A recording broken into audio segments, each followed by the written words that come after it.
Major League Soccer's record spend in January, the top 5 cities in the United States without a pro soccer team, and we get to know Texas's Rio Grande Valley. That and more on today's edition of Morning Kickaround.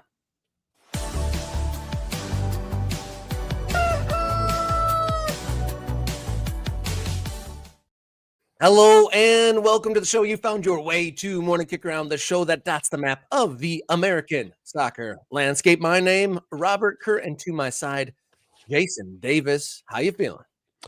I'm good. Recovering a little bit from Benito Bowl last night. For me and I'm a football guy. I grew up on American football. Super Bowl's a big deal, but this was combined with my wife's culture last night. So I'm still recovering. Ate a lot of food, both American stuff you would find at a normal Super Bowl party and the Puerto Rican cuisine of my wife's culture. So but I'm here, Rob. I'm ready to go. How hype was your wife for that halftime show? She was pretty hyped. Yeah, she was ready. All of the Boricua that I was with last night were very much into this. And I think it's interesting that, even though his music may not be everybody's cup of tea, if you are Puerto Rican, if you have any connection to the island, he still represents you. So it was incredible. I'm sure Tulsa Mario, my Boricua friend from Oklahoma, was enjoying himself last night watching Benito do his thing on the field in Santa Clara. But obviously we're a soccer show, so I don't want to railroad us into a whole lot of talk about Puerto Rico. Go find me on Blue Sky for Puerto Rico talk. That's where I'm dropping all my stuff and getting it all out.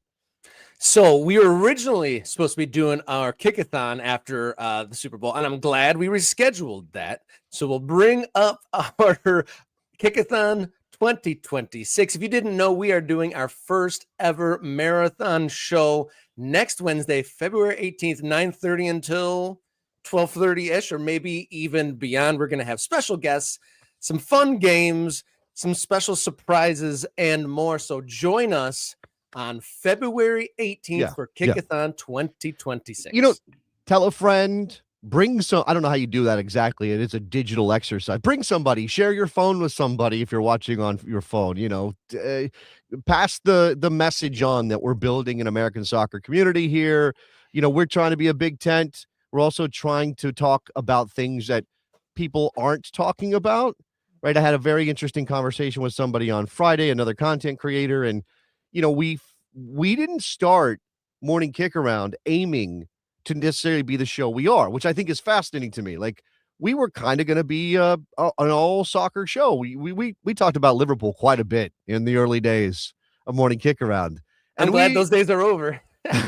For the moment, yeah. Well, let's leave Liverpool over there for the moment. But yeah, this thing about how this show has organically moved to be a show to represent and tell the stories of the growth of the game from the bottom up. And obviously pro soccer is not exactly organic all the time, but there is that sense that communities are coming together to bring soccer to their backyards, in a moment where that is possible in ways it was not possible before. So I'm excited for Kickathon because I think it is going to be a celebration of that. I mean, we may even do a live dotting of the map of clubs that have popped up in not just now, but like take stock of where we are from, say, the beginning of Major League Soccer to this current moment.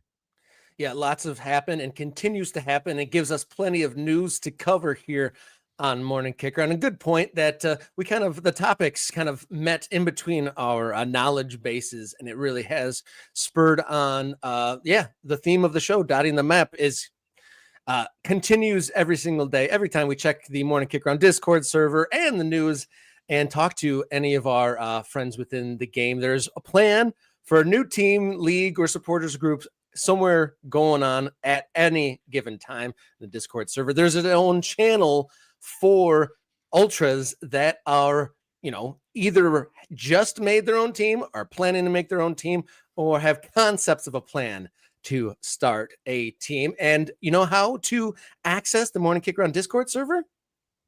You become an MK Ultra for just a few bucks a month. You can get priority access to comments on screen during live shows, bonus content, and the Discord server filled with threads of great conversations. Can I also throw in that we are currently in discussions behind the scenes as to what our incentives, our perks need to be for those who step up and support the show, like Mr. Bob in New Mexico, who continually brings the fire and the support. We appreciate you. We want to recognize, I mean, yes, for a couple bucks a month, access to the community, you'll be part of the Discord. You'll be able to, suggest channels to get stuff in there that we aren't talking about yet, because we want to grow. We got a lot of ultras who are starting their own clubs or involved in starting clubs who are telling those stories.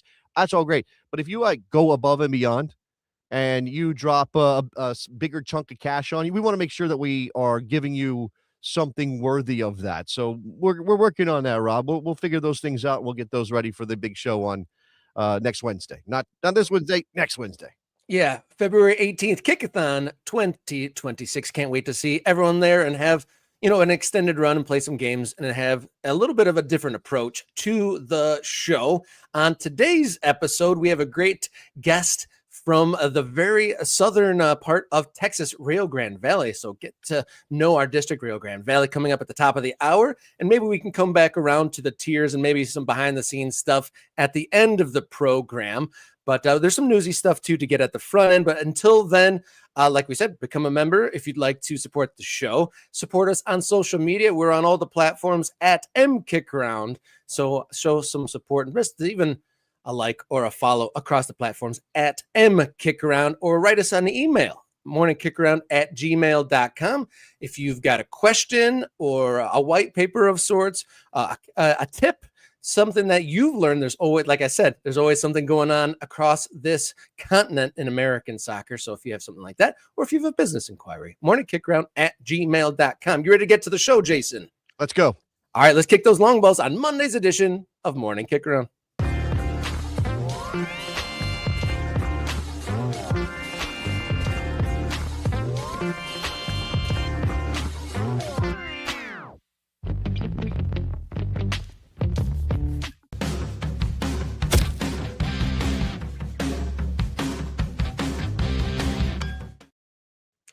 We are in the early parts of February, and the tabulators have counted up all the dollary dues spent across the month of January.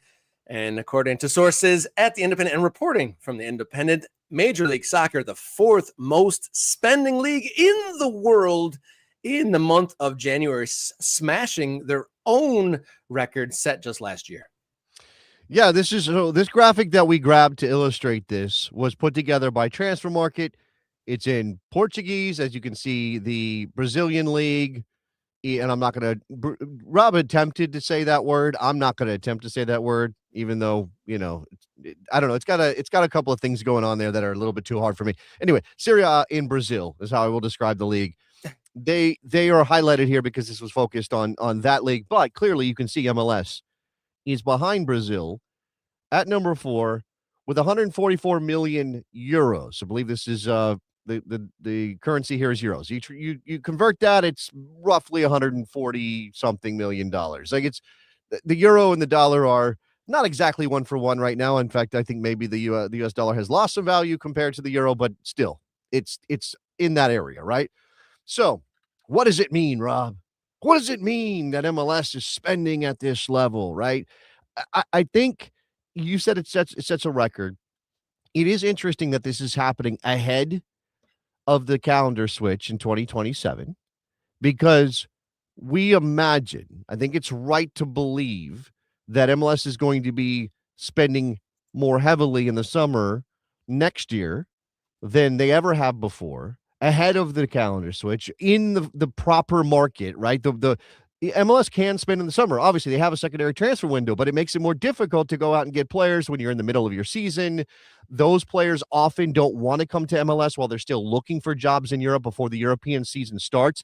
And again, MLS has aligned the windows this year in a way that makes it less advantageous for players they can't really do that anymore, right? Because it used to be the MLS window would close, the European window will remain open. And so you had this problem where, why am I going to sign with MLS ahead of the European window closing when I might have opportunities in Europe? So if you line those up, you could do better. And maybe this summer will also be a fairly heavy spending period for Major League Soccer. I mean, again, is this all good? I don't know. I mean, it certainly is interesting and reflective of something that Major League Soccer is popping up here when you have the Premier League, Serie A, two of the most established leagues in the world, Brazil, where there's been, I guess, an influx of cash. I mean, Flamengo went out and signed Paquetá for a record fee, Yeah. which I didn't see coming. Obviously, MLS is here. The parity MLS makes this more interesting to me. I got to unpack that a little bit. The Saudi Pro League, we know where all their money comes from, so it is just interesting. Yeah, hopefully the spending from the executives translates into quality on the field. I think, even the hardest cynics on Major League Soccer could agree that the quality has risen over the last few years. And in I think the spending totals show that maybe the rules and the purse strings have loosened, have changed a bit. And that Major League Soccer is now just about fully, it'll probably go fully within the global player market once that calendar changed, but they're getting awfully close there. Major League Soccer actually, involved in conversations in countries across the world as a destination or a buyer, or even a place to get some young players. Obviously, there's players going over to Europe, and it wasn't too long ago where the Major League Soccer was an isolationist in the global game. Yeah, the way MLS used to operate was extremely spendthrift. And, again, this is not to say that you give the league a pass or that it's all celebrations and plaudits when they're spending this kind of money necessarily. Again, it's all in the context. But if you are old enough or have been covering this league long enough, you remember the times when MLS would not sign a player unless they were on a free. And MLS would not sign players, would not bring loan players in without very strict controls about options to buy and things of that nature, right? There were so many restrictions on spending that it didn't feel like I'm going to say this, and I know it's loaded, but a real soccer league, right? Like, it was ours. We had to kind of make peace with that. I mean, some people didn't. Some people rejected MLS, and fine. That's your right to reject MLS as a expression of American soccer. And you think it's wrong, that's fine. But those of us who kind of accepted what MLS was, we still gave it our attention. We gave it our money. We gave it our time. We put effort in to cover it like it was a major sports league. But it kind of always came up short in that sense that it didn't feel like it was really engaged with the same game that we were seeing on television from places abroad. There are still lots of things about MLS that will keep it from being connected exactly. But now we have true transfer spending, excuse me, at a level that makes a list like this, for whatever that's worth, and a calendar switch, which is about transfers, but will also be about being able to look at MLS and say it fits in this bigger picture of what we think of when we think of a major soccer league. Now, I will also point out, Brazil does their own calendar and their own stuff. And I don't think anybody in Brazil is like, well, we don't have a real soccer league. And there's a little bit of that inferiority complex thing that comes out with all of this too. Yeah, the reporting that I indicated at the top from The Independent, they note that 8 clubs set new internal transfer records, with Austin FC doing so twice, while nearly half of Major League Soccer teams have completed a club record signing in the past 2 years. So it's not just Inter Miami or not just those couple teams at the top of the pile. It is, across the league, more spending is happening. And with the loosening of the rules, there is not quite there, but almost, we want that player, let's get that player, which I think would get us into the real category, right? Yeah. And, again, what level of pull does MLS have is still kind of an evolving question, right? And obviously it depends on the marketplace. Like, I mean, the market, it depends on the town. It depends on the city. It depends on the location. And again, I will be curious to see how the calendar switch changes or doesn't some of the advantages that we presume certain cities have. And again, whether that means that players who might not have considered MLS before will consider it, even if MLS doesn't rank. And you can't, the biggest problem for MLS in terms of the global player market, if it really does have massive aspirations of being a top league, is that it cannot engage in the UEFA Champions League, right? We talked about this, I think, last week when we were talking to John Arnold about the idea of CONMEBOL and CONCACAF getting together because that is a way. Now, Copa Libertadores is a great competition with an incredible history. It's very important to South America, but for Mexico and MLS, there are limitations on what you can do, not just competing for people's attention and money, but for players, because those players are going to say, well, I might rather play in Belgium, or I might rather play in, Denmark, because I can play in the Champions League, than come to Major League Soccer. All right, we'll keep a look on that and see if these numbers keep on increasing as we get to that calendar change. And we'll see what happens later in the year, pre and post World Cup. But let's move on to our next story here in Long Balls.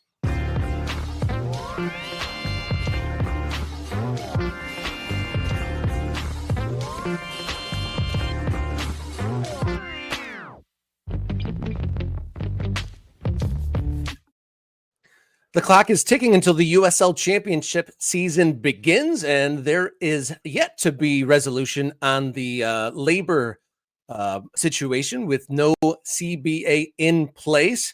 Over the weekend, the USLPA posted an update about the offerings maybe be giving with one hand and taking with the other. Do we have the USL graphic in front of us to see exactly what they posted? No, we do not. I didn't know there was a graphic, Rob. I was not informed that there was a graphic. Forgive me. Okay, so what does the graphic say? What does it indicate? So the USLPA over the weekend, following a non-productive meeting last week, they're saying that the reports saying that the league offered a $40K minimum salary, which is an increase, but only if players accept cheaper contracts that include easier buyouts. The raises are being used as leverage to weaken the standards elsewhere. The USLPA continues that this proposal shows how the league negotiates. They're giving with one hand and then taking with the other. I mean, that's a negotiation, right? A negotiation is a give and take. And I'm not suggesting that the USL players are wrong in how they are framing this necessarily. But, the contentious elements of this negotiation mean that nobody's going to end up feeling great at the end of the day, right? The owners, if they give, are going to say, well, this hurts our bottom line. And now maybe in their minds, their businesses are a little less stable or a little less assured. Like, it's easy to kind of cast, and I'm just doing this for our own mental health as much as anything, Rob. But it's easy to cast the owners as fat cats sitting in their ivory towers, drinking the most expensive alcohol available, and laughing at the plebes and the people that are scrambling for a dollar here or there. It's very easy to cast American soccer owners as people who are trying to take advantage of players and don't care about fans. That is not true in every case. There may be some examples. Sure. There may be some owners who are, cartoon characters, but most of the time, these are relatively small businesses being run on very small or negative margins, right? So, again, does that justify not giving professional standards or paying proper wages to the player pool, to the people that are going to ultimately make or break this idea of a first division and pro rel and the growth of USL and all those things?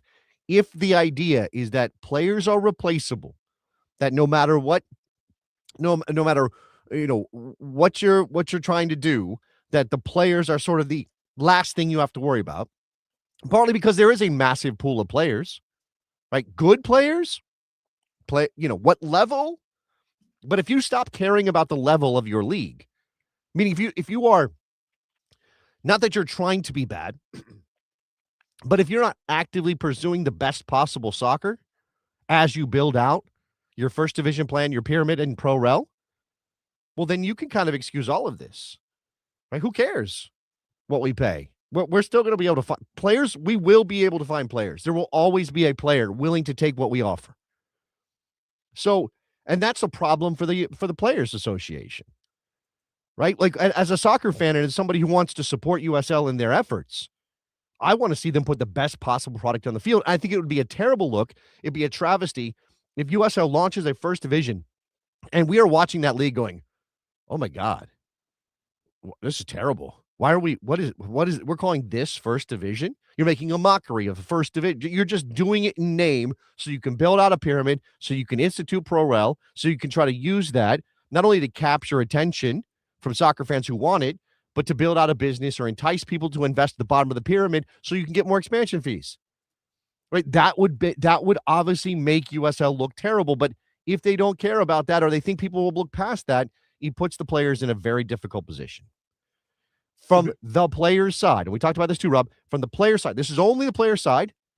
We do not have a rebuttal from the USL. We don't have a response, right? We don't see their side of the equation. We don't know what their books look like, right? We hear things anecdotally. There are things reported.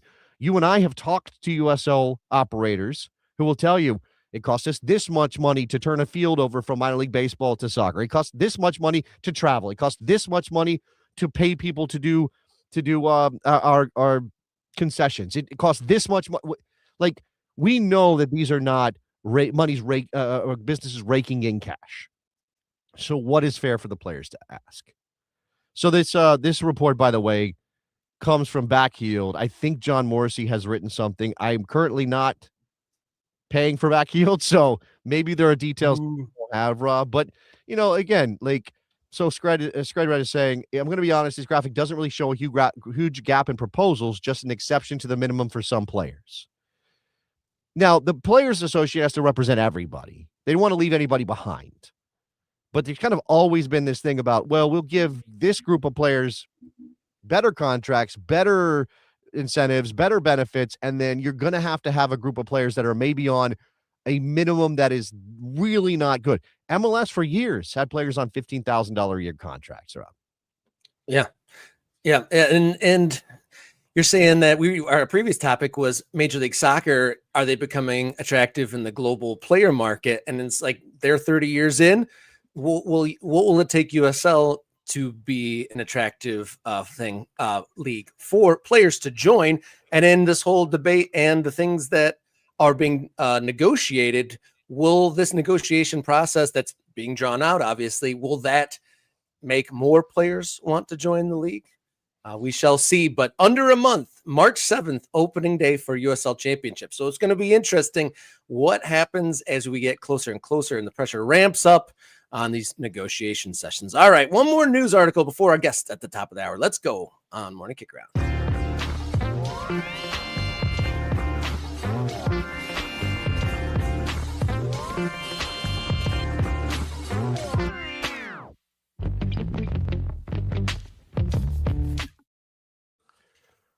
All right, Major League Soccer, USL, and all the other American soccer leagues are spreading across the country, dotting the map as we go along. But there are 5 major cities that don't have them yet. Our friends over at the Soccer Business put out a graphic kind of demonstrating the 5 top markets, according to them, that are yet to have professional soccer teams in their town. And to be honest, number 3 surprises me. I didn't know that it was so big and so populated there. Well, that's the Tidewater area of Virginia. It's down there in that bottom right corner of what is basically a triangle. Virginia is pretty much a triangle. I live in the top of that triangle, by the way. That's where I'm from. I'm from Northern Virginia. Virginia Beach, Norfolk, Newport News, very heavily. There's a naval base there, lots of military families, that kind of thing. But yeah, it's where Timberland is from.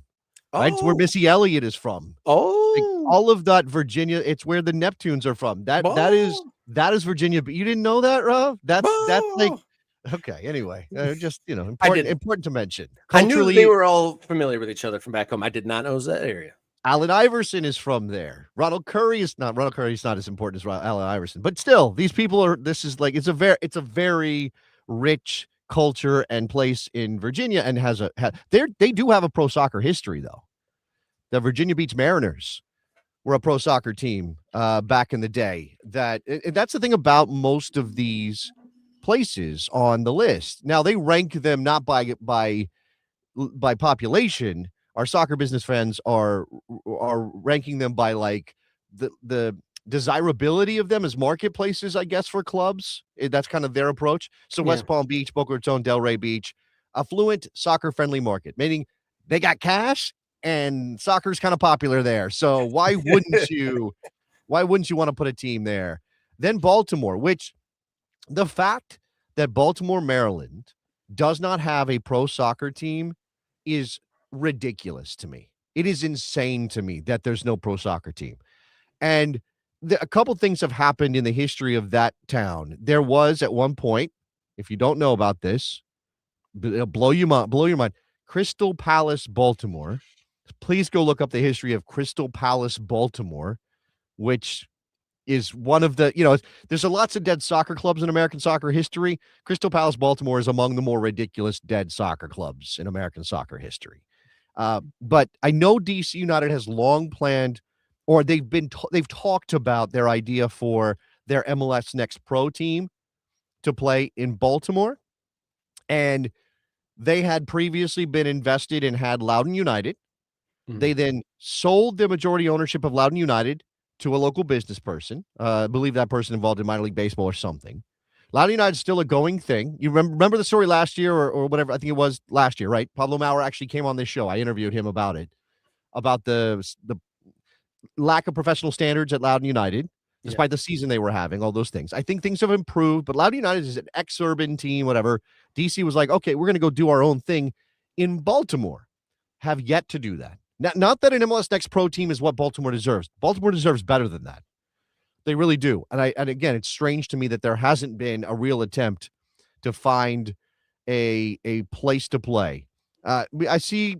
Before we move on there, has Baltimore ever been used as like a bait for the moving a team away so that they get a new stadium? Like Las Vegas has been used for that, and there's always been like kind of a bait city. I haven't even heard Baltimore in that mix. Well, I think a couple things are at work there.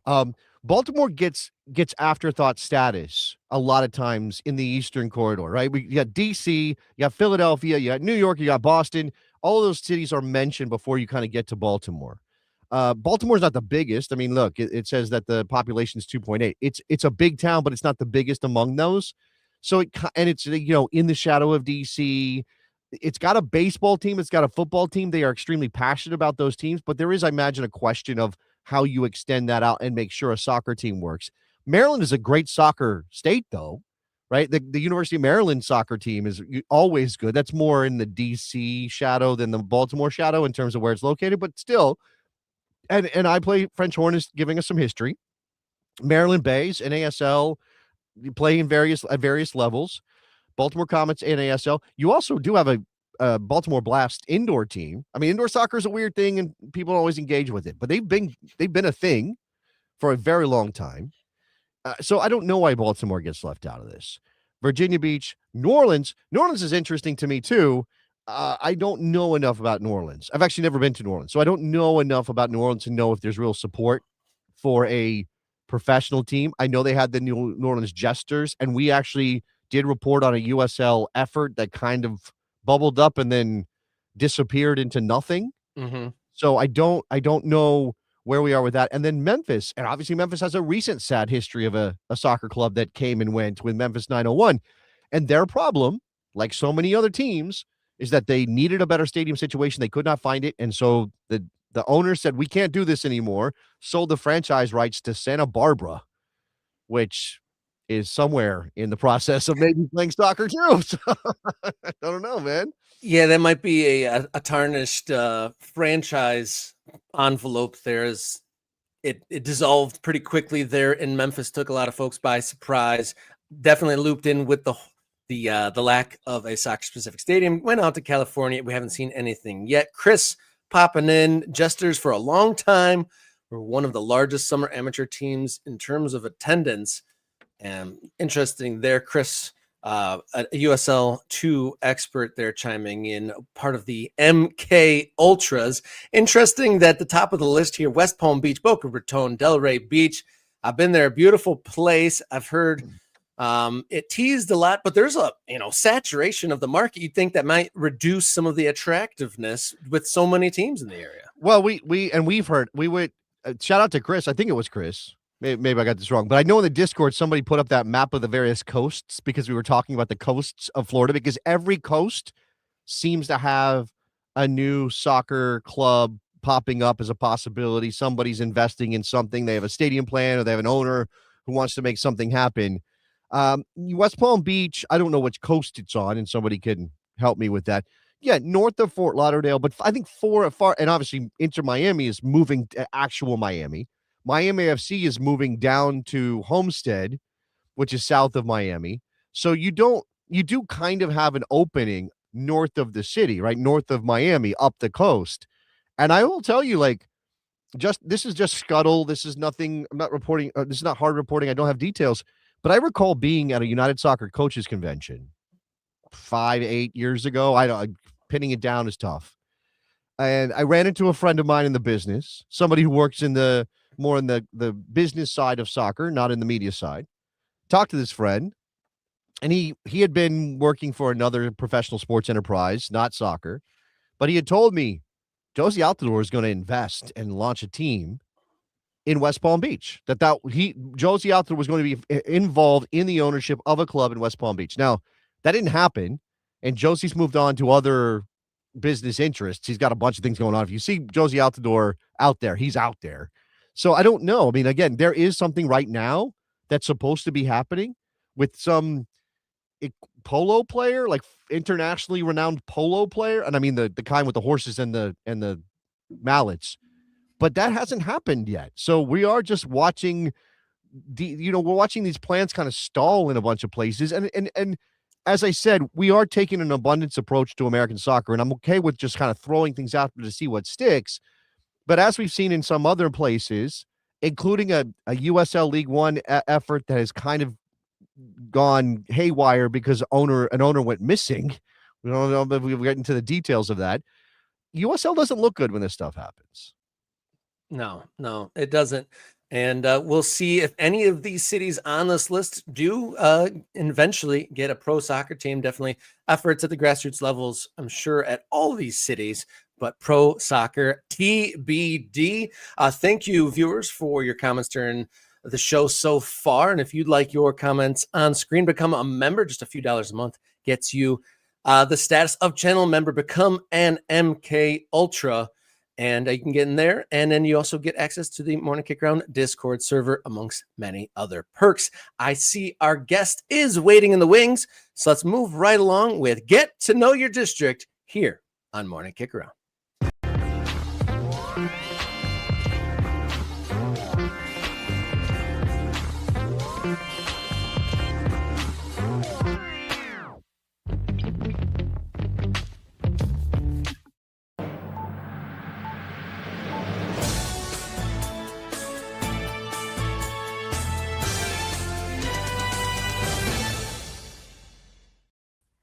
On the latest edition of Get to Know Your District here on Morning Kicker, and we're going to the deep south of Texas, to the Rio Grande Valley, and to learn more about this distinct American soccer district, we now welcome in Jamal Fayyad. He's coming in from the Rio Grande Valley Red Crowns, who played their first season in 2025 in the League for Clubs and setting their sights higher up the pyramid. Good morning, Jamal, and welcome to Morning Kickaround.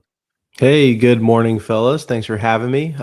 First and foremost, I like to do this whenever we do shows like this.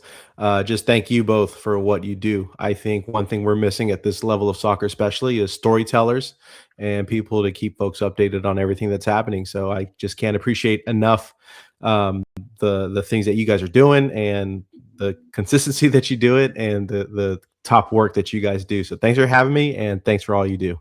You're an amazing person, Jamal. I can tell that just off the bat. No, thank you very much. It's very kind of you. We appreciate that. I mean, but we need you obviously here to tell your story so we can disseminate this. And, you're here because you would like people to know about Rio Grande Valley Red Crowns. I'm going to throw the logo up on screen, the badge for Rio Grande Valley Red Crowns, because that goes. I like it a lot. That's a good looking badge. And I'm sure our chat will appreciate that as well. So Jamal, tell us about your club. Yeah, so I started my soccer career in the USL Championship with the RGV Toros. And I mean, we all know the sad story of how that ended. And I remember thinking like I was done with the sport. Once a butcher sees how the steak is cut, you're not craving steak, right? So I was good just being a fan. And I'll give you guys the elevator pitch. It took a trip to England watching lower league soccer to see what these clubs can do for a community. And I was thinking like this can happen back home, but I think it has to be done right. So coming back from that trip, we took the next 2 to 3 years studying American lower league soccer and seeing what worked, what didn't work. And we took the best practices we saw and we created the Red Crowns. And the way we came up with our brand, with our identity, is we sent QR codes throughout all the hotspots in the Rio Grande Valley. And it had nothing to do with soccer. It was questions about home. What makes you think of home? What colors make you think of home? What animals do you think of? What's a good Saturday night to you? And we took all that information and we got it to our designers. Our design team was Tyler Blake, who's involved with Vermont Green, and they seem to be doing some things pretty well.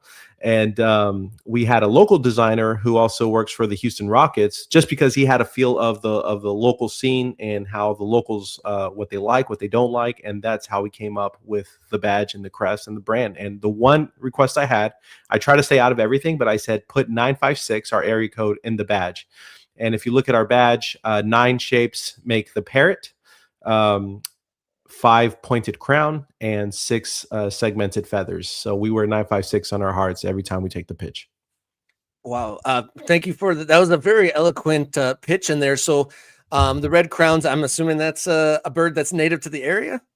Yeah, so we're the world, or the birding capital of the U.S. People come from all over the world down here because of the migration patterns. All the birds in the southern region or in the southern hemisphere, and all the birds in the northern hemisphere meet here.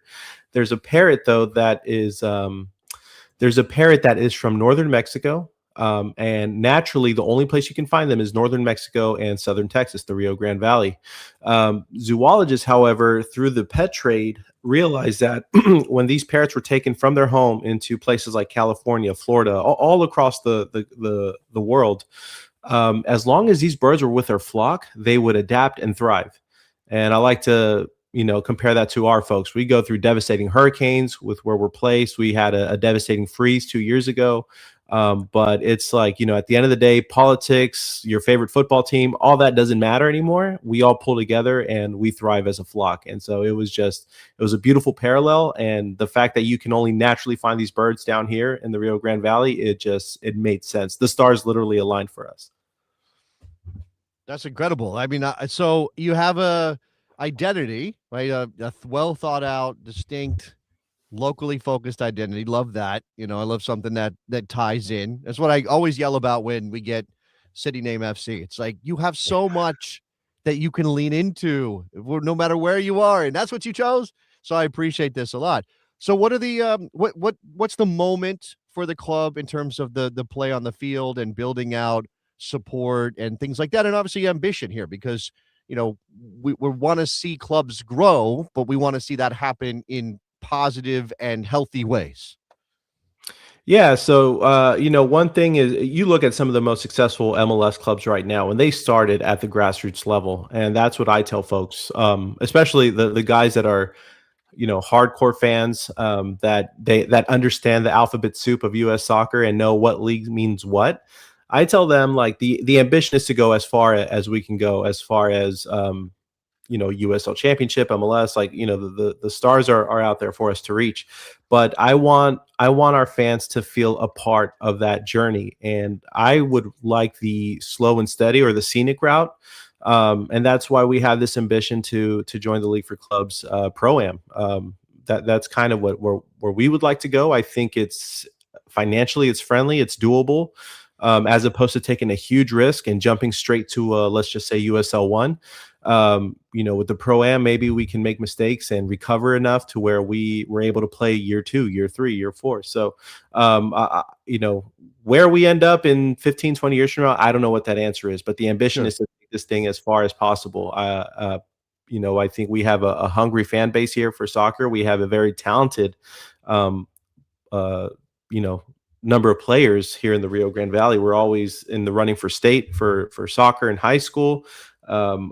I remember our time with the Toros. We saw this missing space where we had a lot of kids who were talented, but for one reason or another, either didn't go to college or didn't play pro. And I tell everybody this: we're in a part of the country that we're in the top of every negative list, most obese, poorest county, but in the bottom of every great list, right?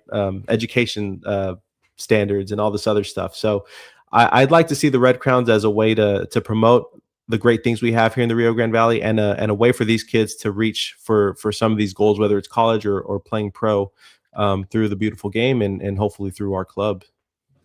Yeah, you're hitting on some great notes here, and like trying to grow this new club or rebirth a professional soccer, or at least a soccer club in your area as a community asset to get your city off those negative lists and boost them up.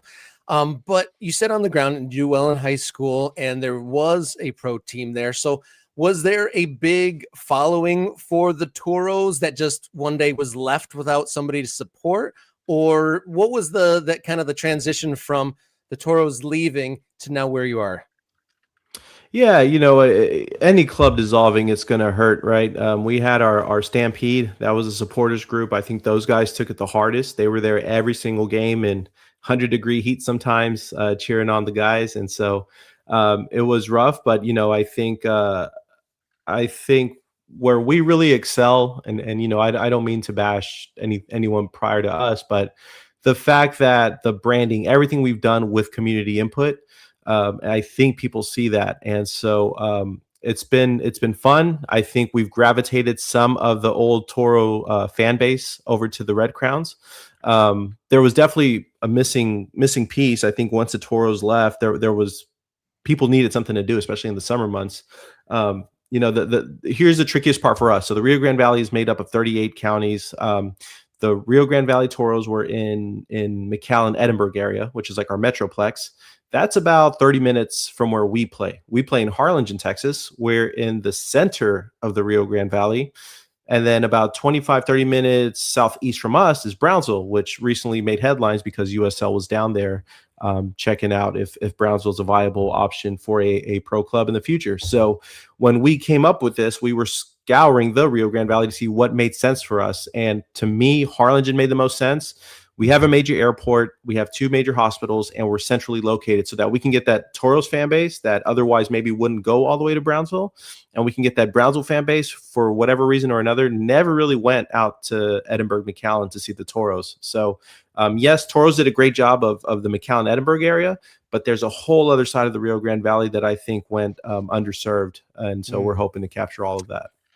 That's interesting because obviously, this is not a place I think a lot of us are very, educated on. When we saw the Brownsville news, I think I had heard of Brownsville. I knew it was way, way, way down there, but I didn't know a lot about how it connected to the rest of that region or what that is. And I think people will probably go, oh, well, soccer must be huge there. But I know that obviously RGV Toros, I don't know. I don't remember the exact story as to why the club folded, Jamal. I'm sure you could tell us, but I know that there's a college football team that's going to be occupying the stadium where the Toros played. So, that thing about, oh, should there be a latent soccer community? Yeah, probably. How do we actually service that community in ways that are not about like making something big or bigger than it needs to be, but doing something that's sustainable? Yeah. And, it's funny you mentioned that because so UTRGV plays at the former Toros home, and it's a beautiful facility. It was my favorite, non-biased opinion. It was my favorite stadium in USL whenever things were up and running for soccer. But when we were looking for our home, that was kind of I was hard on that. And I probably made it harder on our staff and our investors. So we took an abandoned baseball field. We had options to play at some high school stadiums. We had options to play at other soccer-specific, or not soccer-specific facilities, but other facilities that had turf. But I went to an abandoned baseball field because we could have full ownership of that. And when that soccer fan, when that soccer snob comes in, he doesn't see a baseball diamond anymore. He doesn't see football lines. He sees a pitch. And the reason I was so big on that is because we're in an educated fan base. We're in an area with an educated fan base that already has loyalty to their clubs. I can't just put a lower league American team and expect a generational Tigres fan or a generational America fan to just jump on board and love us, right? So I was telling our staff, like, we have to look authentic. We have to look real. So when they come in, they don't see these football lines and think, oh man, this is amateur hour again, right? So we sacrificed a few things to make sure that we had a pitch. One of the best compliments I had last season was a fan who went and saw, I want to say, Charlton Athletic in England, and a few years back, and he was like, this is the closest thing in America that I've ever been to a Charlton Athletic match. And so to me, that was, being another soccer nerd, I was like, thank you. Like, it's working. So I think it's important for us to gravitate towards those fans and kind of draw a hard line to American football, college football. You can have that and have a great time, but now you have a true soccer experience. Yeah, that's interesting. So I don't love like being one of those people who's just like blindly reactionary when I see football lines, or it's kind of an odd fit for whatever the soccer team is trying to do in a place, because obviously these things are hard, right? These things are difficult. Finding a proper place to play, making it work for you. I just mentioned that one of the costs that USL teams often have is taking a baseball field and turning it into a soccer field, because that's the stadium in town that they can utilize to get 10,000 people into a building. So I try not to be reactionary with that, but absolutely, like, if you can find a way to make soccer look good, that to me, that's like half the battle right there, because it's so easy for even somebody who doesn't understand the game to look at this and go, well, obviously they're just like, who knows if this is going to last? They're playing on somebody else's field. None of this stuff feels like you are established. And I say all the time, this is what I say about, fully professional teams, but obviously I'm sure it can apply to you guys and anybody else. When you have a stadium that is identified as your stadium, you have roots in the ground. People can drive by and go, oh, that's where Red Crowns play, right? And then you are permanent in the mind. There's object permanence is a factor in American soccer. Yeah, no, you're 100% correct. And it was a field that it was built in 1950, and when I went to England on that journey to find myself to start this whole thing, I went to Wrexham right before all the chaos of Ryan Reynolds and Rob McElhenney, and hearing stories like that, turning their old race course into a pitch, and you hear these other clubs that turn their rugby stadiums into a pitch, and I was like, this is part of the story, and it's something that we like to embrace, and I like to bring it up as much as possible. Bringing that place back to life, setting roots for ourselves, like you said. But if it wasn't for the stadium, we're not here today talking about Pro-Am. We're not talking about we want to reach for the stars. The only reason any of that is possible, like you said, is we actually have a home that a lot of the clubs don't have. They're sharing it with a high school. They're sharing it with the municipalities, and on the weekends they need it for youth soccer, youth academies. So I think we have this advantage where we have roots that we can grow and hopefully take it to the next level. Yeah, that home venue certainly seems like it gives you a leg up and a solid platform to really explore the possibilities of what the club could be and what a match day is. So in contrast to some of the opponents you play in the league for clubs and potentially in the further, what does a match day look like at your home venue? Oh man. So, I like to zig when a lot of people zag. I do a few things that my old boss, mutual friend of ours, Ron Patel, wants to, strangle my neck. So one thing I do, free of charge, every single game we play, we invite a local restaurant to come in. We don't charge anything to them, set up shop, and they can sell concessions as long as it's not, hot dogs, popcorn, the usual suspects. We take care of that. But what I like, the reason I do that is because our season ticket holders don't get bored of the same thing over and over and over. So game one, we had ramen. We had ramen at our game. Game two, we had Chinese dumplings. Game three, we had Texas barbecue brisket sandwiches. Game four, we had, I can't think off the top of my head, maybe smash burgers or something like that. But every game we had something different. That's just on the concession side. On our VIP side, you have on-pitch seating. The H-E-B Park where the Toros played had that, and I loved it. But if you had tickets to our on-pitch VIP area, you had our local winery here in town come by, bring you wine, free of charge. So you had a free wine tasting with the owner of the winery to explain exactly what you're sipping, what you're drinking, where that grape's from. So something for mom to do while dad and son are watching the match. Halftime last year, our last game, we had an impromptu lucha libre fight that nobody knew what was happening, and it was something that me and our marketing team riled up. So we try to be as authentic to the Rio Grande Valley as possible. Lucha libre, it thrives down here. It's something that people love to do. We love to eat. Again, we have the whether proud or not, we're the fattest area in the country. So we want what a typical Saturday in the Rio Grande Valley would be in our field with the team to cheer on. Yeah, this is interesting, right? So one of our ultras, George, if you own it, I mean the stadium, you can serve alcohol. There are lots of clubs that can't do stuff like that because they don't have the legal ability to do that. So that's obviously a lift. Well, Is there a club, Jamal, for you that is kind of the role model for Red Crowns? I mean, do you look at another club and say, if we can be that, let's be that? Yeah. So before I move on to that, I appreciate the setup. We actually have our own branded beer with the local brewery. So we have a Red Crown Lager that we serve at our games. And it was such a hit. I went to the brewery last week to go visit the fellas. We're having a second beer, a dark beer released this year as a thank you for what we did with them last year. So be on the lookout for that. We do a sip and pick event where we invite local artists to draw the beer can design, and then we'll get the fans together and they'll vote on their favorite can. There's a few. So when we were studying what looked good, what didn't look good, I think you'd be crazy to be at this level of soccer and not look at what Hitchcock does. Michael Hitchcock is a godfather, right, of this level, especially in Texas. So we look at what he does and what all his clubs do. They're doing something right. I think in every league, we try to take ideas here and there. And so New Mexico does incredible things in the USL Championship. And these MLS clubs that started grassroots level, Portland, Seattle, I like to show fans, look what Seattle's doing right now, right? And I show them, but this is how it started.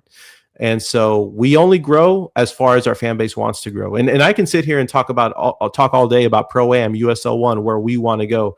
But There's also a world that I tell everybody, if the fan base tells us like, hey, we actually like our $10 tickets, we like $2 hot dogs, then we don't go. I think we've built something here. We've built a place for opportunity. And if the fans want to stick to that, I'm okay with that. At the end of the day, this is their club, right? So I love that. I love that. I mean, I think, it's so baked into us as Americans that we have to be, if you're not growing, you're dying. This idea that, growth is a means in itself, or an ends that justify whatever means you need to get. And obviously that's not healthy for this particular sport in our particular country. So I appreciate that. I'm glad that you're saying that, because that I think a lot more clubs need to think in those terms rather than being like, how do we get to the next level? How do we shoot for the moon? How do we get bigger and better and spend more money? In particular, again, spending more money means charging more money, and then you're a different club. Now your whole identity has changed, and it's not for me to decide whether the fans of Detroit City FC should feel aggrieved over what their club has done in the last 5 or 6 years, or a club that goes from an amateur level to a pro level, or whatever it is. Not for me to decide if I'm not a stakeholder, but you have to wonder if there are people left behind. So I'm glad to hear you say that. Yeah, and that's what we're doing this year. We sell a season ticket. We have discussions with those people like, hey, how would you feel if maybe this season ticket doubled next year, but you're going to have signed players, professional players. And so there are discussions that are worth having and that are necessary for us to decide if we make that jump or not. Well, Jamal, Fayyad from RGV Red Crowns, thank you so much for learning us and educating us on not only the soccer district of Rio Grande Valley, but of the Red Crowns, your club. Sounds very exciting. Lots of prospects in the future. You've made me hungry and very thirsty here early this morning, and excited for the prospects of what might come for RGV Red Crown. So thank you so much for coming on Morning Kickaround and getting to know your district. Yeah, no, thank you both. Again, thank you for everything you guys do. And it was a pleasure to finally meet you both. Big fan of the show, and everybody else keep up with us. RGV Red Crowns on all platforms, and vamos Cotoros. There you go. I love it. Yeah. Thank you, Jamal. Thank you so Thanks, much, guys. Jamal. And thank you, viewers. If you enjoyed that, feel free to become a channel member. MK Ultras get priority commenting on screen during these live streams, as well as bonus content and access to the Morning Kickaround Discord server where conversations like this, there is a local channel for conversations about teams like you just heard from. There's a thread about getting to Ultras building their teams where maybe a couple years ago, Jamal might have been in the thread like that, talking about all of his plans for his upcoming team, and then all the way up the food chain to the national teams as well. So become a member if you're able to, or tell a friend, or even just hit the subscribe button. All right, we've got a couple minutes for one more segment before the show is out. Keep it tuned here, Morning Kickaround.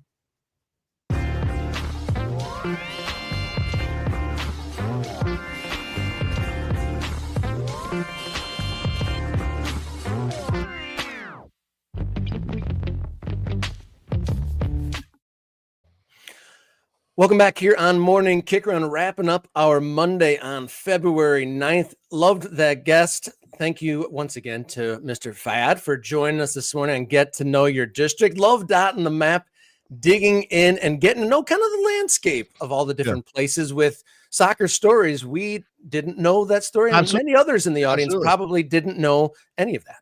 And this is a thing too, like we are going to go out and dig, and we are going to try to find our own sources, and we are going to ask questions, and we're going to bring on people that we think can inform us and help us and you know, give us a better sense of what's happening out there in the world. But I say this to my kid all the time. You don't know what you don't know. Like somebody has to tell you things, that passed on knowledge, right? That thing we're sharing. So if you were out there listening to this, if you like American soccer, if you care about American soccer, and you have a story about American soccer that you think is interesting that we should be talking about, you tell us. I can't guarantee we're going to get to all of them. I can't guarantee you that it will be the first thing we talk about on the next show. But if we don't know it, you can help us know it, right? You can help us to be like, oh, there's something happening in this place that we were unaware of. And in Jamal's case, it's what's happening in Rio Grande Valley with his club that is trying to go into a slightly different place with their efforts, which is a pro-am league. They've got a fan base. They want to, you know, they want to represent their community. I mean, again, not to be overly naive about these things because stuff changes, but everything about what Jamal just said is what we want in an ideal local small community soccer club, right? It shouldn't matter if you're signing the biggest players on the planet. It shouldn't matter if your stadium has suites for the VIPs, right? If you care about the game. Now, I'm not going to tell you not to care about the VIP suites and the big money players if that's what your choice is. But if you don't live in a place where you can go down the street and watch the best players in the world or the best players in the country or whatever, this is what we want, because we grow this to the point of dotting the map of American soccer. And once we're all dotted, who knows what we can achieve. Yeah, that was a great interview. And you touched on an important note there. Like, even if the team down the street from your house doesn't have global superstars, there is something that absolutely hits different about the team playing for your town. You know, Jamal said that like there's not a lot of people that know that region, the Rio Grande Valley, and it's one of those places I'm not sure there's millions and millions of tourists that have their own little personal experiences, but that doesn't take anything away from their feeling about their own team. It might even empower them more that this is something that is representing my community that spans outside of my town. Look, and I said that I was and there was a supporters rally for my team, Oakland County FC, last week, and I explained just that. Is this team is not a farm team for anything else. It is battling for us. And also, another note that makes that more interesting, that there is upward mobility there. Not only is it representing their town and it's in that area of the country, there is not many independently owned soccer fields in this country. I think Chris put it up during in the chat that there's probably less than 10 teams at that level that own their own facility and are specifically soccer fields. Yeah, I mean right. We have made it. We have made it. The situation in our country has made it more difficult for these things to happen organically. Mhm. And that's partly about our sporting culture and how we think about it, right? Do we don't really do this, right? We don't do sort of an amateur club, a high-level amateur club, or even a low-level professional club that sort of represents our community in real distinct and connected ways that feels like, when you are a fan of a professional of an NFL team or a basketball team or a Major League Baseball team, even though those things are very clearly about making money, even though those things are very clearly corporate and owned by billionaires and all that stuff, most of them have a depth to their history and a connection to their city that becomes part of the identity of being from that place, right? You don't have to be like the biggest NFL fan to like immediately call into a conversation your team when you talk to somebody about where you're from and why you're proud of where you're from and things like that, right? You're Pittsburgh, you're a Steelers fan, it's there, it's your blood, right? The thing about smaller towns is because they're not represented at that level, right? We have college sports that has done a lot of that lifting. Yeah. This is so weird. I went to this party last night for the Super Bowl. It was half Super Bowl party. It was actually hosted by a Pats fan, but this Pats fan is married to a lovely Puerto Rican woman. So she had her friends over in a different part of the house to watch the halftime show. It was all about Bad Bunny and the halftime show and what he was going to do to celebrate Puerto Rico, right? So I'm in this very weird situation where I'm a football fan and I know the game and I'm kind of watching with the guys, the gringos, and then I'm also, very interested in Puerto Rican culture and I love celebrating that and talking to my wife and, hablo español, so I'm there with them as well, going and I run into these two Irish women who were there through a connection I don't really understand, but they were two Irish women. They did not understand the football. They did not really understand the Bad Bunny, but they were there to learn. They were there to engage, right? So I'm having a conversation with them, and we end up talking about Gaelic football, Rob. Hey, that's fun. I love Gaelic football. So excited to tell me about Gaelic football. One of them is a Kerry fan. The other one is a Dublin fan. And Dublin won 6 in a row, but Kerry's winning. All these things like I'm vaguely aware of, but not really aware of. Mhm. But they play that. Those are amateurs that play GAA sports. It's counties. Yeah, they're counties. They make money in other ways, and they're not exactly, they're not like paupers or anything, but they're not playing for money for their team. They're representing their county to go win the national championship. And I was like, that speaks to me so much as a soccer fan, because we don't know how to connect that with our soccer yet, right? We don't have that. Our big league is too young, or we have all these teams in Europe that overshadow our league. So what can we do to grow that as a culture in our sport? And the answer is these truly independent teams in places like the Rio Grande Valley that can represent the community in ways that the NFL team 2 hours away can't. But even if they were like, oh, I'm a big Texans fan, where's the soccer you're engaging with? Is it the Dynamo?